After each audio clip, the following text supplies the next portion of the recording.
Are you thinking long term? I mean, you sparred Ugas, who of course beat Pacquiao a couple of weeks ago. Is he someone that's on your horizon? Yeah, I mean, I think, I believe in one ability. My longer term goals, obviously, I'm not looking past Jack Catterall, but you obviously do have goals and targets and things that you want to reach. You're into visualization, aren't you? You kind of... Yeah. I like to, do a lot of sort of visualization and you sort of manifesting things, so my longer term goals now is to become a 2-weight world champion, win a belt up at welterweight, and I believe I can beat these guys. Yordenis Ugas, I sparred with him in Vegas, and can I ask how that went? It went very well. That's all I'll say. Yeah, it went very, very well.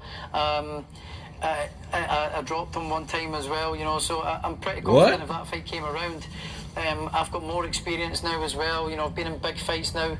That was at a time before I had fought for any titles. So I believe now I've got the experience. I've been in the big fights. I've been in hard fights, and I believe I can beat these guys. I really.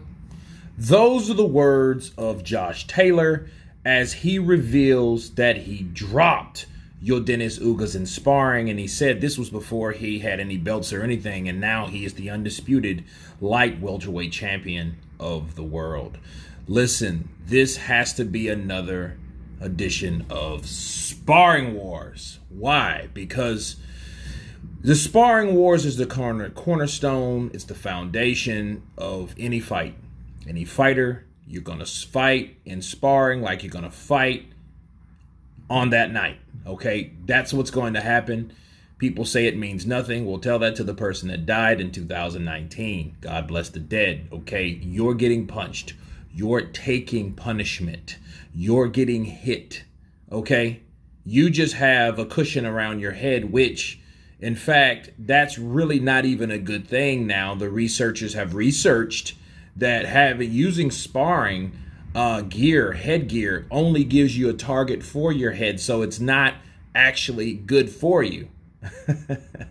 And then of course, if anybody sparred, your vision is like this, so when you're looking, a lot of things may be coming around and could blindside you, so a lot of it's not a lot of things in sparring that you don't see in fighting. Okay, so Josh Taylor dropping Yordenis Ugas is a seed planted just because what goes on in sparring is supposed to stay in sparring, okay? But obviously things leak out sometimes. Some people let stuff leak out, but he revealed it like, hey, I went very well with me and Ugas. I dropped him in sparring, and I think I can beat these guys. So I'm looking at it like, yo, okay, this could be actually, a good fight, because let's say Terrence Crawford, all right, gets the fight with Sean Porter, okay? Then Josh Taylor gets past his mandatory Catterall, and then he moves up to welterweight like he's planning.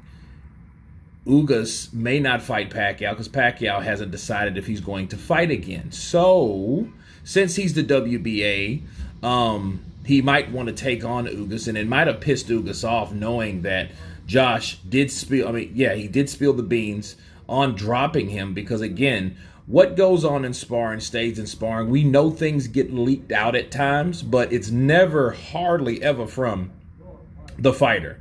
Okay, I've heard Dillian White say he dropped Tyson Fury in sparring, and Tyson Fury saying he dropped Jarrell Miller at times, but not really much more than that. You hear it from some outside source normally. Now we have Josh Taylor saying that he dropped Yordenis Ugas, okay? Not knocked out, but dropped, okay? So you're looking at it like, okay, why is he saying that? What is the reasoning for that? It's called confidence. It's called a secret call out to me. I think he's calling Ugas out like, hey, I dropped you in sparring. I'm letting you know that everyone know that I dropped you in sparring, and I wanted to get back to you. That may piss you off to come at me to give me a shot at your title at welterweight. So that could be the case with Josh Taylor and Yordenis Ugas. That would be a great fight. We have a counterpuncher versus a very talented, quick, fast, undefeated, undisputed light welterweight champion in Josh Taylor, which he has been in there with some of the best at 140, no doubt about it. So why not 147? You know, that's what I respect about fighters like Pacquiao and Floyd Mayweather, because these guys were smaller men that went up to welterweight. Okay, now you do have to build up to that point. Nonetheless, they went and they were successful and they beat damn near everyone there.